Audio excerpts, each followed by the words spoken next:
what is the technological advances that's currently happening in UAE as well as all over the world. Ms. Keerthana, thank you very much for agreeing to come here, and for the people who don't know you, if you can please give us a brief resume of yourself. Okay, my name is Keerthana. I'm working as the business unit head in Ednex Educational Aids. I am from India. I'm born and raised in UAE, all the insignificant facts. Introducing the company, actually we work as consultants for universities, educational institutions in general, vocational training centers, schools, universities, but my department is mainly in higher education in universities. And what we do, what I do, like we research on what is the technological advances that's currently happening in UAE as well as all over the world, and we try to bring these advances into the education of engineering students so that they are more saleable in future when they graduate and when they are trying to join in any firm. We ensure that they have the right skills, they upskill and reskill themselves. It's not an easy task. There's a lot of mindset that we need to change, but that's what we do. This field being difficult. Mm-hmm. So if you can further expand on that. Well, one of the reasons why it's difficult, mainly there are so many sectors that we have to think about, starting from the budget. I mean, compared to any other country, I believe UAE is one of the countries which invest the most in education. However, there is two different departments. There is research and there is education. And when it comes to education and training, there are coursewares and curriculum that has been set since years, and we introduce new solutions, right? So it requires changing the mindset of the management, the professors, etc., etc. There are many hierarchy of people that we need to convince. So which university you graduated from? Amity University. Amity University. Okay, now the question is why Amity? Was it cheap? Was it Indian? Was it the campus was Jewish? Well, what went there? Well, like I was raised in a very typical Indian family where they believe the education is only good in India. But I was raised as a UAE child. Like I was born and brought up in Dubai, and I wanted to stay here. It was actually a fight between me and my parents because it's not their mistake, but they are wired to believe that the education system here is not that great. I oppose it because now I'm working in education. Yes. We'll go to that part later. But when I was in my high school, I didn't know any better to argue with them. And of course, financially, we are a middle class family. We were a middle class family, and the investment in education didn't make a lot of sense, especially since we are three girls. So, so for me, staying in UAE and getting education from UAE had a lot of challenges, starting from how the family thinks. And my dad was a little bit more okay with the idea, provided that I can fend for myself, like I can find a good scholarship scheme. And Amity at that time was providing 100% scholarship during that year when I finished high school in 2014. And I immediately found a course that I like. There was electronics and telecommunication. I was really good in physics and math when I was. To be very sure, you said 100% scholarship. 100% scholarship. Okay. So I was really good in physics and math. My family had other plans for me. They wanted me to be a dentist or a doctor, but I hated both. I was not into that. So I found this course, and I also found that we can later shift to solar and alternate energy, like they are introducing that course in the next year, like in 2015. So I was very interested. So I started actually working really hard during my high school to be eligible for the scholarship. Unfortunately, I lost the scholarship for 1%. Like I had to get 93% in my high school, and I got 92. Like I struggled really hard. 92, and they didn't offer it to me, but they offered 50%. Is 92% common in India? Well, at that time it wasn't. Now I am not sure about the education system, but at that time it wasn't a common grade. You see, in Pakistan with 92%, you can graduate 3 boys. Mm-hmm. Oh. Okay, because the passing rate is I think 33%, so yeah, at least 2.5. You know. Yeah. So you got 92%, Yes. and I mean, I had to say that people like you bring all the troubles for boys like us in the families. Yes, I have So noticed that. they keep on saying, you see, she's such, small and she's weak and still she, all those things, Yes. and why you cannot do this. Yes. Yeah, I so think thank you very much for that. sorry for being a competition, but that's what if in a family full of girls, that's very normal, average marks actually. Mhm. My eldest sister is a doctor, so I don't even want to like mention her grades here. So she got 99%? Somewhere near that. Okay. So anyway, she's a doctor now. So my second sister was a bit of a rebel, so I didn't have an immediate competition. But yeah, getting back to the topic in discussion, like I got 92% and I was not offered 100% scholarship, but I was offered 50%. And I was the first to get a scholarship in my family, and my family was very proud of that. And because I was very adamant on my decision and I struggled, and they saw that I struggled, my dad was like, okay, at least you got 50%, let's just get on with that. And the condition was I had to maintain the scholarship for all 4 years, so I had to work hard in all the years. When you say maintain, how much GPA? 50%. I have to get 9 out of 10 CGPA. Okay. I did. I did. I did. That is okay. That was the condition I had to. It was not my choice. But I did enjoy my college life, but I did maintain the scholarship as well. So that's how I actually completed my education in UAE. Otherwise, I would have been in India, a different future maybe.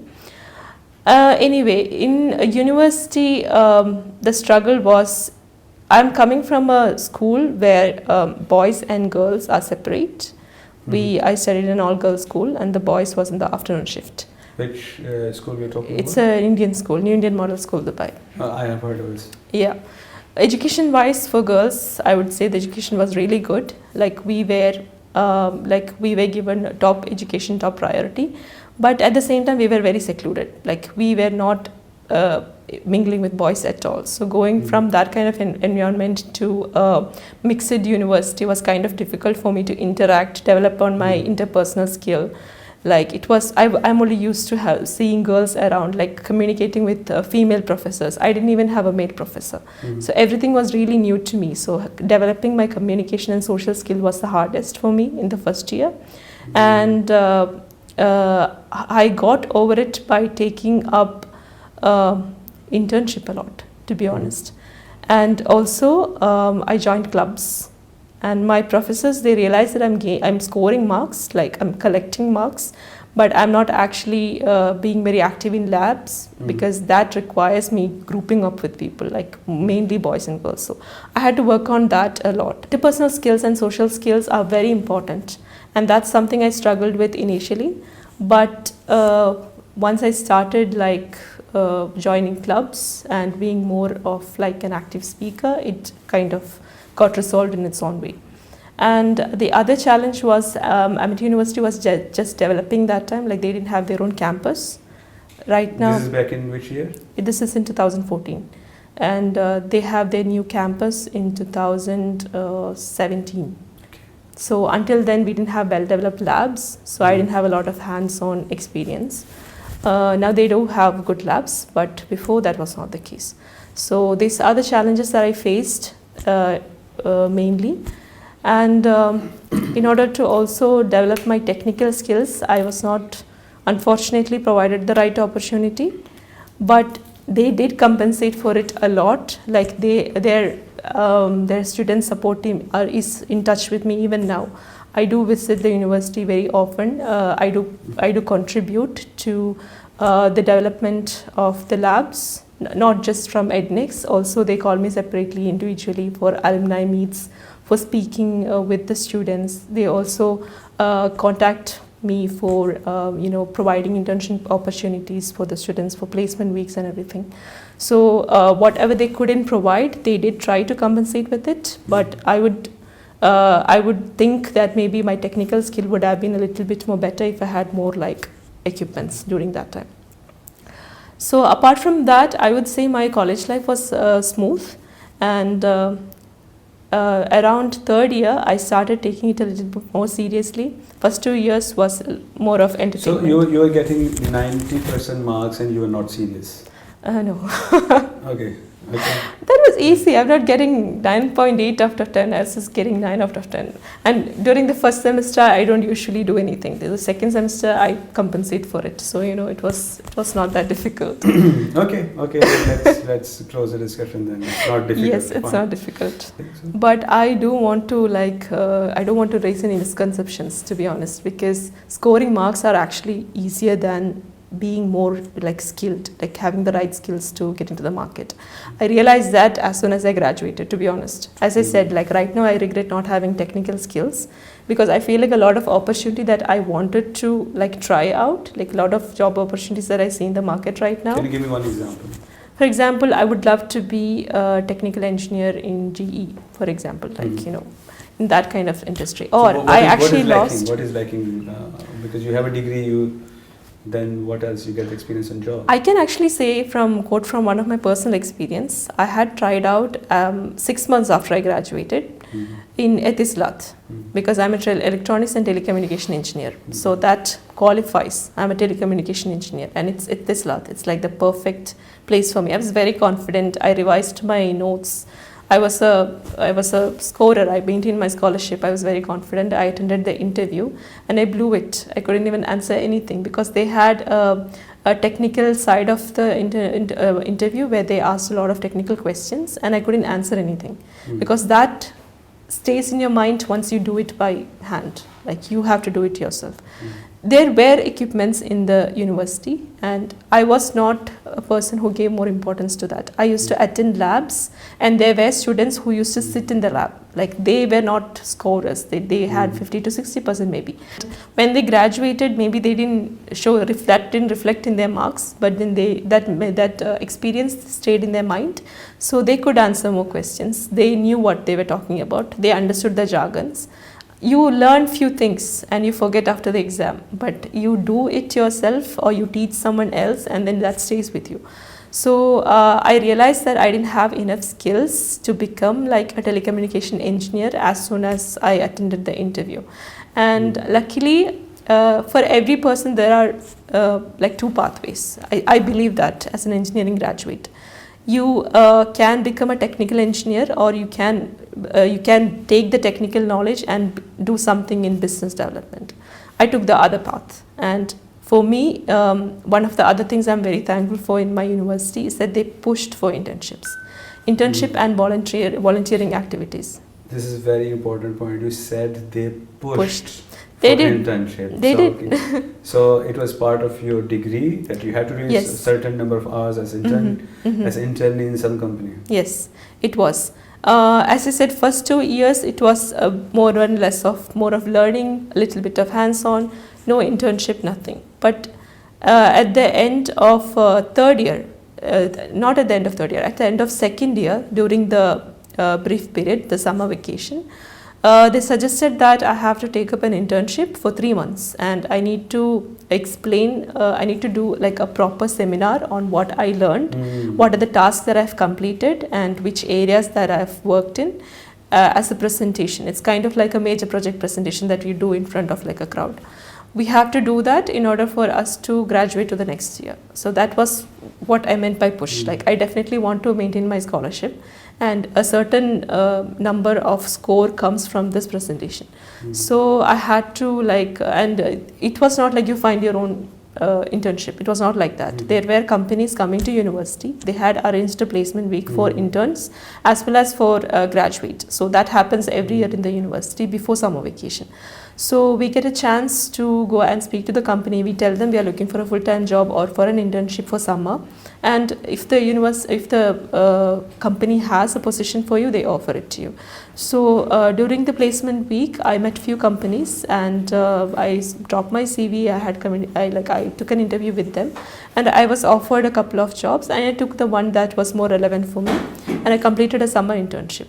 But something that stays with you after working in a company and getting some kind of enumeration, you get money, right, for the first time, is that if you are a person, similar to me, like you like working, you like being out in the world, you would want to go back again. So that's what happened. During my third year, I actually went back to more internships, again organized by it's not organized, but they get a lot of like emails from companies, startups especially, requesting for engineering students because they might have like a tech event or something like that. So they request for volunteers, and our professors actually come and ask us like, do you want to do it? We can give you credit for the day that you go. They said that this you will get your attendance. Yeah, you will get my attendance. But you go outside and do some work, and I think. And we have to bring a certificate, by the way, that we had been in this company, stamped by the company. Like we have to get a certificate that okay, we attended this many volunteering session, or we attended this many like tech events for this company. This is something new that I learned today, and this is fantastic. I wish someone did to me also, but yeah, this is fantastic. So I also want to come back to these opportunities later. So that's how, because it's relevant in my future as well, in my near future that's coming after I graduate. So after third year, I was attending like a lot of volunteering activities as well as a lot of internship. Even GITEX. GITEX is very famous in UAE. Yes. So I even participated in GITEX for a week, and for the complete week the university gave me attendance because it was a tech event and I was learning about electronics products. And you were getting a couple of thousand dirhams. Yes, I was getting a couple of thousand dirhams too. The university wasn't bothered about that. They just wanted me to get the exposure. And it was actually through GITEX that I realized I had passion for sales, because during GITEX we are students. Like our targets doesn't actually matter to the companies who are employing us. As long as we can speak and like sell a couple of their products, they're happy with us. Okay, about the GITEX, do they inject something inside you on the last day? The salespeople, because they are on top of the table and jumping and clapping. Yes, and making, yes.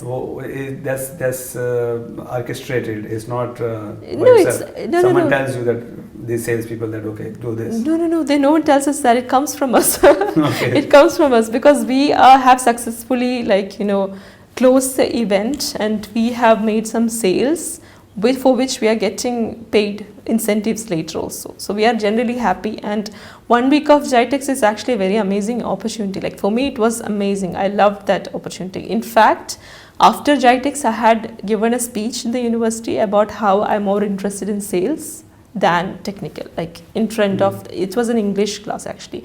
In university we even have to take communication English just for workplace English actually. So there we had to give like 1 week of, during that 1 week a lot of students had gone to GITEX. So our teacher, Ms. Barira, she asked us to like speak a few words about your experience, and I did tell this out loud. I'm like, okay, this is the first time I'm working in sales and I really loved it. Maybe I'll pursue in sales. Like that's when I decided that I will. This was during the second or third year again. So yeah, that's one of the things that I think even students nowadays should do. Like there's a lot of companies offering internship for summer, including our company. Like we have 3 to 4 students right now in our office who are doing summer internships. From which university? One of them is from Curtin University, one of them is from Amity University, and one from Manipal. We had students from Manipal for the last couple of years, even doing freelance, because as I said, I briefly explained to you before the interview that we are launching a product. So they have been a part of it. Like we have hired students because they have a lot of new perspective. Like they are the ones who are going to use it in the future. So we take their perspective, we take suggestions from them, and we try to bring it, of course, with the help of our technical engineers and production managers. We work with them. They are getting their skills and we are getting ideas from them. So we do have a lot of programs for students. So these students, are they getting paid? Yeah, they are getting paid. If you don't mind, in the range of? Well, it depends on how long we are. Is it comparable to GITEX? I think they pay you a couple of $1,000 per month. Not for, per month for some. Again, as I said, for some it's a freelance job. So it could be like they might be given a task and they have to complete it within some duration. And for that, for example, it's a lesson plan that they have to make. For each lesson they get like a couple of 100 dirhams.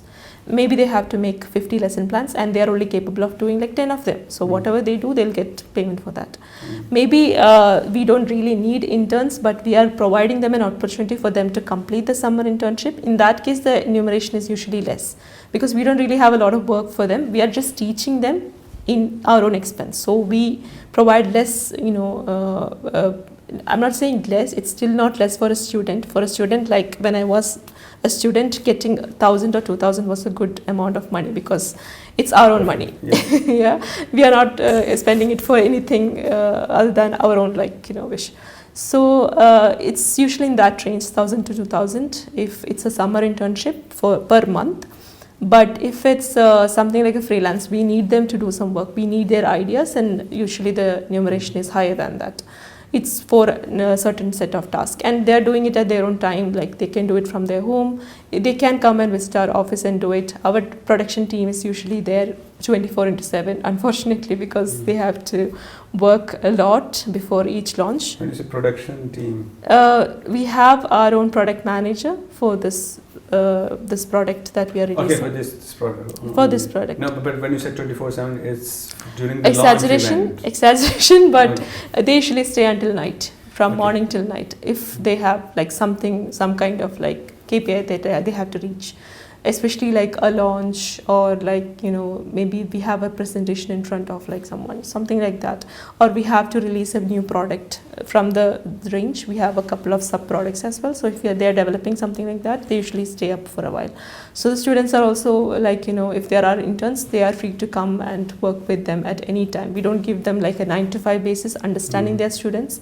They have their classes, they can come after classes, like we provide a lot of opportunity. Similarly, there are many companies that are offering, especially startups. So being a student, that could be something they can look out for. They can look out for startups who are doing technical startups who are doing like some kind of work that they are interested in. For example, a student is interested in energy. Who is doing energy as a startup? You can actually get that information in online, to be honest. There are so many, especially in Knowledge Village, there are so many incubators who have like for example in N5, there's a center called N5 here. Yes, I know that. It's basically like a incubation center where there's a lot of startups, technical startups, because it's N5 Tech. Similarly, if you are in any other business or anything, there are so many other N5s. So the students can do their own research and they can find internship. Otherwise, the university can also provide this. At least I know that my university used to do it, and they are still doing it. They are still in touch with me. I do provide them university opportunities. So talk about your current role. What were the questions? Okay, why they hired you in your current role? Well, mainly because of my experience. As I said, okay, previously I mentioned I'm going to come back to my experiences that I gained from internship in university.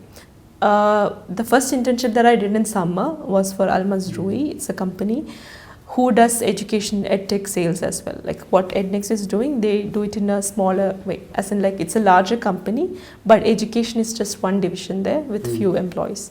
So that's where I was hired first, and I had exposure to 3 different departments: sales, engineering, as well as material handling.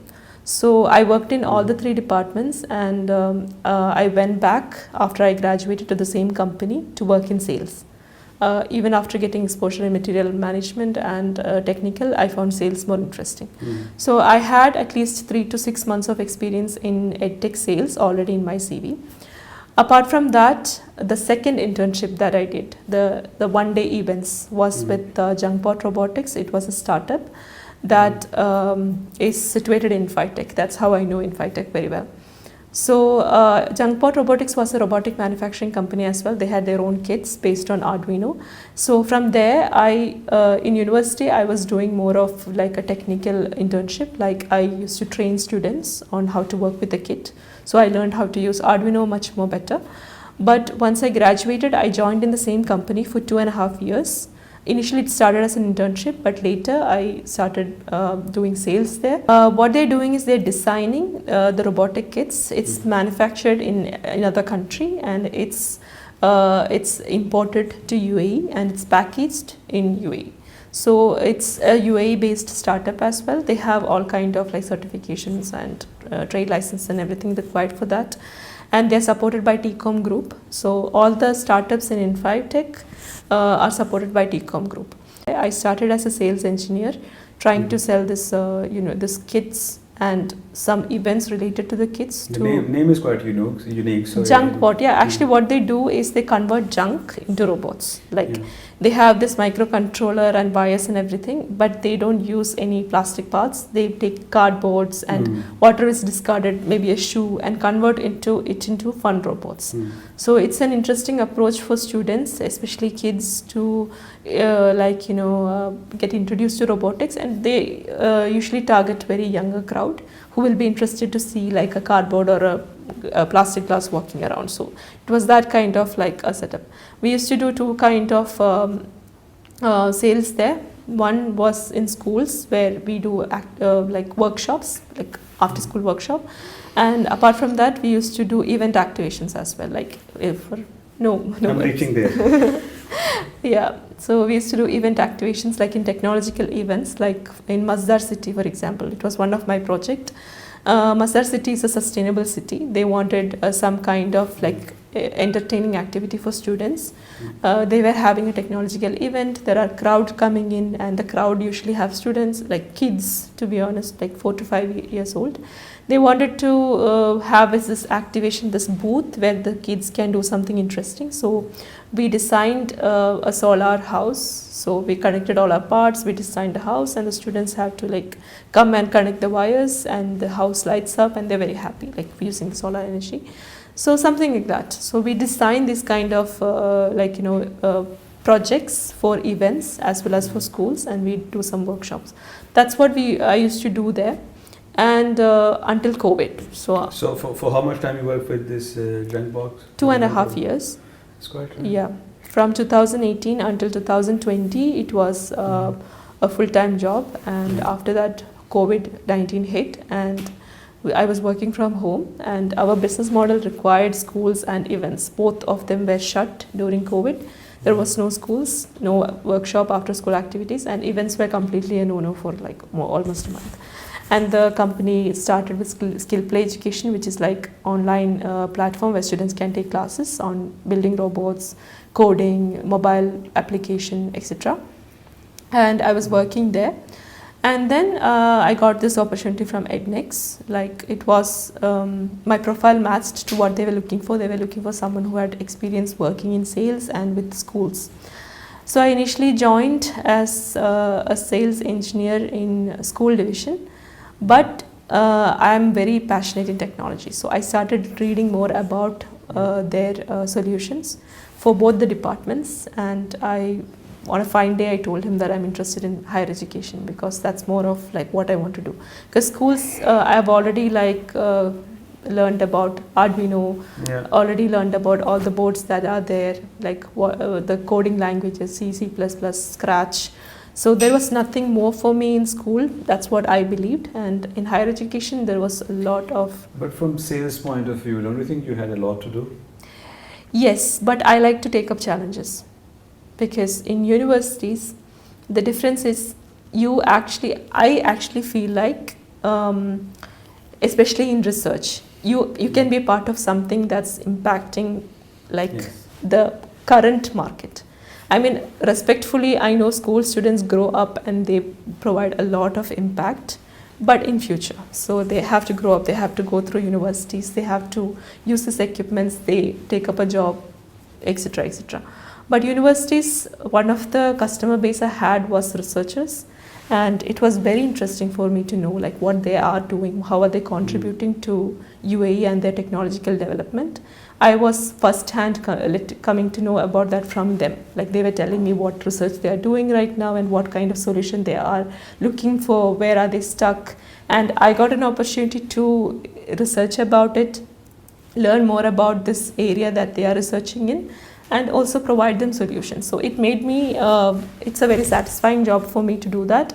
Yes, sales perspective, it is a little difficult, but Alhamdulillah, I have been able to do well in that. So from a revenue point of view, because I got this comment from Pasco, I hope you know that. Yeah. So their head of division was here for chess a few years back. I met him, and he told me that more revenue comes from school for Pasco as compared to university. So I assume it's the same for the Ednex as well, that schools bring more revenue?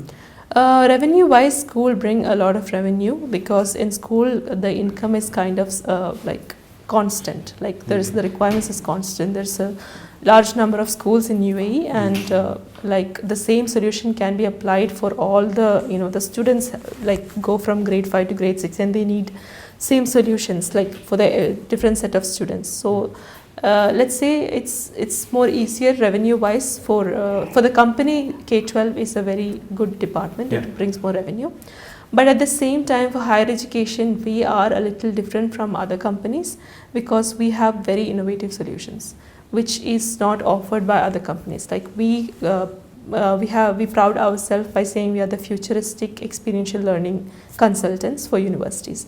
So our team, especially our management team, have experience here for more than 20 years. So they have been like understanding the pain point of the market, analyzing. Can you give me one example how you are futuristic? For example, we have a solution. It's called Unitree Go and Edu. So Spot from Boston Dynamics was very famous.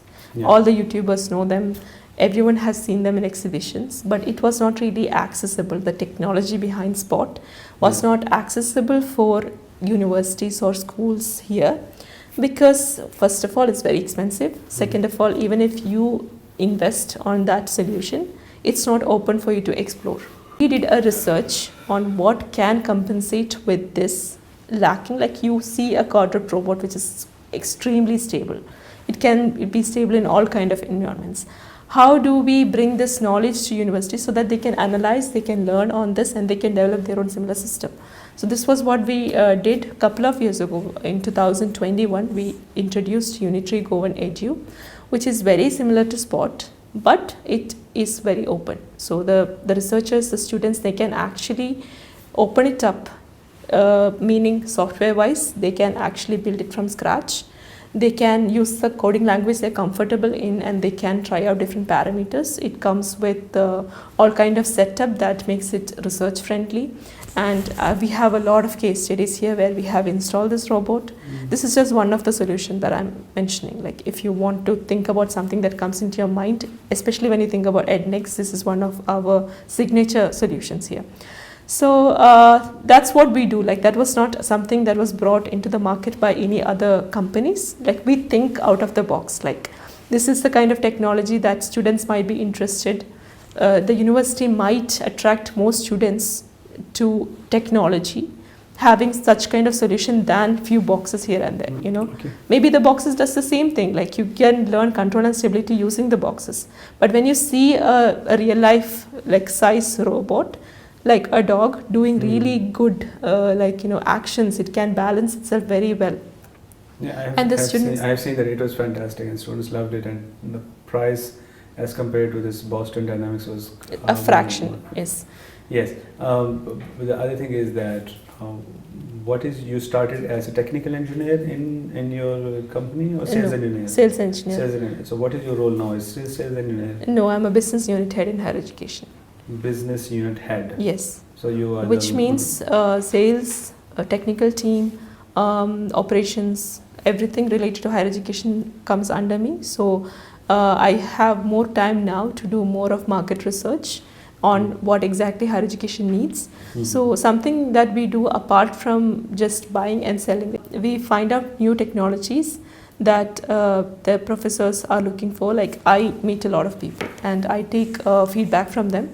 So something that have come very recently from professors was, how do we integrate AI into everything? Like AI in autonomous vehicles, in electronics, in mechatronics, in mechanical is easy, but how do civil do it?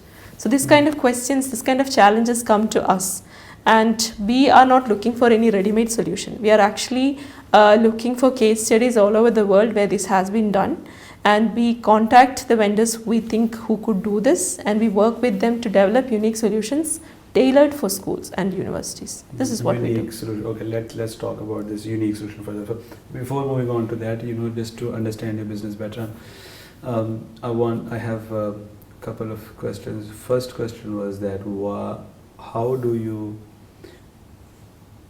how do you approach schools and universities? Is it conventional way of, hello, I'm calling from Ednex, let's have meeting, I'm coming, and sir, here's our brochure, 1, 2, 3, please give us a business? Or is there something innovative about marketing also? I mean, since you just opened another area that we can discuss about the business development as well. So how do you do that? This is a huge challenge. Well, I would start with the fact that I'm an engineer, and I would also, like, since students are going to watch this hopefully, I would also like encourage them to consider this pathway as well. If you are passionate into talking to people, and if you think you can like do this is something that you would find really interesting. And I'm getting into your question now. So I don't usually do the traditional conventional way of like, hi, how are you? I'm coming from yada yada company. This is my brochure. I don't do that. I actually look up the person that I'm gonna meet. I first understand his teaching and research interest, and I only approach him if I know that there is something that's interesting for him. I mean, this is what that worked for me. Everyone has their own, every sales personnel or every business development unit have their own way of approaching their target customers, but this is what I do, because that's why I think that our company is a little unique, because we are not just trying to promote what we have, we are also trying to promote what they need. So that's what I do. I try to understand what they need, and if the university, for example, if you're talking about an individual professor, this is what I do. Like, I understand their teaching requirements and their research requirements, what they're doing now, and I approach with something that could benefit them. When it comes to a university and the management as such, I just look up what are the courses that they're currently having, what are the courses that's trending in the market or that's going to trend from the next 5 years from this point. So that's what I do. Like, I introduce them to this course that is currently there in some part of the world, or that could be introduced in this university, and you would be the first one having this course in the next 5 years. You're the only one offering this course, and there is going to be definitely so many students interested to join this, because that's emerging or that has already emerged in the market all over the world, and they want that skill. If I'm working as a sales in oil and gas, the return on investment is different. In education, it's different. So is it worth it? Worldwide, sales is one of the best job that offers the largest, the highest pay scale. And for education, it's the same, because especially in this market, and you need to analyze your market first. Especially in UAE, it's a known fact that UAE invests a lot of money in education and research. So you first invest yourself in the sector that has the most money in the market that you're working in. If you are going to another country, feel free to do the same thing, like where does the government's fund go? So here in UAE, it's mainly in education. So one of the main sectors is in education. And secondly, it depends on like your passion as well, to be honest. So if you are not interested in what you're doing, even if it's an industry that's funding a lot of money, I believe the solutions here makes an impact in the life of students that's graduating now, and makes an impact. And I'm actually drawing from my own experience. Like, I know that if I had more hands-on experience, maybe I could have been someone technical. And right now, even though I'm very happy in sales, I know that if I had the technical skills too, I could have explored both before I decided sales is the right way for me. So the students that's graduating from now, if I am able to make some kind of impact in their life by providing something interesting for them, or there's something that brought them back to technical field, I think that's a very satisfying thing to do.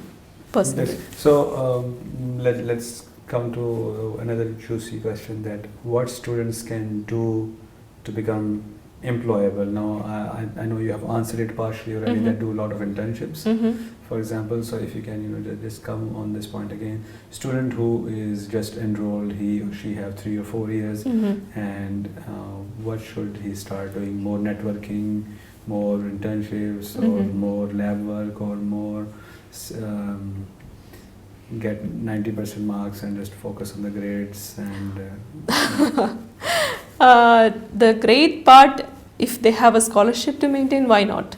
But apart from that, I wouldn't suggest just learning and scoring marks that actually doesn't do you any good once you graduate. So if you break it year by year, I would suggest first year is more of a general in engineering. I'm talking from engineering perspective. So first year is more of like an introduction to all kind of like engineering departments. You get a little bit of electronics, a little bit of mechanical, a little bit of this and that. So first year maybe focusing on studies is not a bad thing, because you actually get an exposure to every departments and you actually understand your interest level. And if nothing is interesting to you, you know there is something else that you have to pursue. So first year just focusing on your education, attending the labs wouldn't be such a bad idea. But from second year, there is an opportunity for you to start working on projects. And one of the mistakes that I did was I started my major project only 6 months before my graduation. So 6 months before when I had to submit my submission date. So that's something that I would recommend to avoid. You start thinking about your project from an early stage, if possible from your second or third year, because I have seen my juniors and my subordinates actually in my the students who studied with me, they have actually started developing their project from second or third year, from second year actually. And we used to make fun of them, like what are they doing, like why are they so serious about it? But they actually developed their project. They were doing a lot of trial and error. They presented the same project for their minor project. I did a separate one for minor and I did a separate one for major. That's the biggest regret of my life. So, so that's the biggest. Yes, definitely. Because if I started investing time and like effort in my project from initial stage, there was a lot of opportunities that I didn't even know, that existed. Because one of my juniors is a big inspiration for me. He started working on, he and his friend started working on this project from very early stage in university. And he actually helped me with my minor project as well, because I was technically not really good. So he was very good in technical. And he had interpersonal skills, social skills, everything. And his friend was more of a technical person, but during the back-end guy. They combined, they started working on this project, and their project idea was very attractive to one of the government facility. They presented this idea during maybe 1 year after they started working on it, and they got a fund from the government.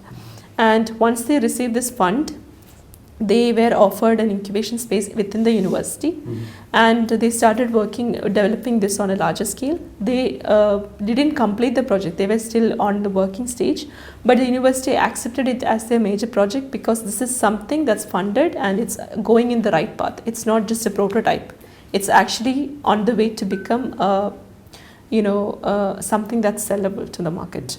So they were on the way to become an entrepreneur, and the university appreciated that. The project was their major project, minor project, everything. They scored good marks. They graduated, and they actually started their own startup with the same idea. And currently they were also in Infitech. I am not in touch with them for like a couple of years now. And I occasionally see them in Gulf News, Khalij Times. So I know that they have made it. Their product is now officially in the market. What's the company? If I want to see the details, it's RCAB. RCAB. They are providing solution for picking, employees and like general crowd from point A to point B using AI. That's what I understand. It's kind of like a carpooling system, but more efficient, luxurious transport, but still economical. And it has a lot of back-end works that they have to do, because the crowd have to like vote on the places that they want to be picked up. There will be very few pick and drop places. Okay. But compared to traditional carpooling, they have all kind of like advanced features like Wi-Fi, AC, luxurious cars and everything, but it's still economical. And how do they do it? It's something they knows. It has a lot of technology behind it as well. How to prepare your resume? Well, if you have something to put in your resume, that's the first thing to do. As I said, your resume plays a big role once you have graduated, but during summer internship, the universities are still lenient on you. Like as long as you have some kind of skills that you put in, relevant to the company that you're applying for, they will still consider you, because you're not a full-time employee for them. They're not investing for a long time. Okay, can I ask this question in another way? That is it the content of the resume, or if the template you're using is beautiful, that also helps. Well, initially I used a very plain resume, like in 2014, 15, 16, 17, maybe 18. Maybe for 5 years, I was not very aware of like what a resume does to you. So like how it impacts your life. So I just used a very plain word format resume. But I have noticed that the opportunities that I got was not that great. But at the same time, when I started inserting more of experiences, it changed, but only for a very, very, very like specific companies. It's not like attractive. I realized that it's not attractive to everyone. For example, MNCs were not attracted to my resume. But later, on a later stage, I used the tools that's available online, like CV makers and Canva and everything. And I have updated my resume everywhere, and I started getting calls from companies who I initially would have approached but who didn't consider me. So definitely the content is very important, but at the same time you should give at least a 30 to 70% weightage, 30% being the beauty or the template of the CV, as well as 70% for the content, because a lot of people prefer having a single page CV even if you have a lot of experience. So you should know what to keep and what not to keep. Like you might have done A, B, C to Z in a company, but what's relevant where you're applying? Like you should first have that in your subline, the first heading that you put about yourself. You should have few professions mentioned there. That's what I believe, like what you're targeting. Like for example, for me, business development, or maybe like project management or something, whatever I am aiming from my next job. And whatever experience I'm putting, if I have in any other departments, it's not relevant as long as it's not helping you. It's not helping you to get your next job. So making a content like very relevant to your like ideal job is very important, as well as the template is also important, meaning it shouldn't exceed more than like 1 or 2 pages maximum. It shouldn't have like bright and variant colors. It should be like, you know, attractive and subtle and professional colors. And you should definitely keep your photo. That's something I recommend to everyone. You should like the person should know whom they are meeting. Like it shouldn't be a suspense. That's what I'm very skeptical about meeting people who doesn't have that's personal opinion, because I do hire people as well. So I am very skeptical about a person that I haven't seen like a picture. Sometimes looks matters too, not in a way that your appearance matter, but the confidence that you portray yourself in the picture, that matters for me. So mainly, yes, as students who are watching this, I would definitely recommend you to do more research on this research will definitely help you in understanding which area that you want to go. As an engineering student, there is so many different areas that's developing now. There is Industry 4.0 that will soon convert to 5.0 maybe. There is AIoT, there is autonomous vehicles going here and there. There is energy sectors. There is so many new things that's coming in the current area that you're living in, as well as in the world. So if you do research, if you read some research papers, or if you read some general like articles about these kind of technology, it might spark some interest in you. And if you start working towards that from your college times, like by doing some projects, or by like, you know, doing internship in the firms who are specializing in this kind of areas, that would definitely help you a lot, because that's something that you're going to take with you after you graduate in your CV, and that actually matters a lot. Because if you want to be in energy department, and if you're only working in let's say, I don't know, some kind of like vehicles or somewhere, it doesn't really correlate. So it helps you a lot if you understand what you're interested in and you work towards it from a very early stage. I think that's it. It was very comprehensive discussion, very useful discussion, and hopefully students will learn a lot from it. And coming from the female, I think many students are going to be inspired to see you, how you started. I think you explained everything, starting from undergrad, how you went through the whole process, and the scholarship, and how to maintain the scholarship, and getting the first job and internship, and so becoming the head of your department. I think that's fantastic. Thank you so much. God bless you. See you soon, inshallah. Thank you so much. Thank you. So.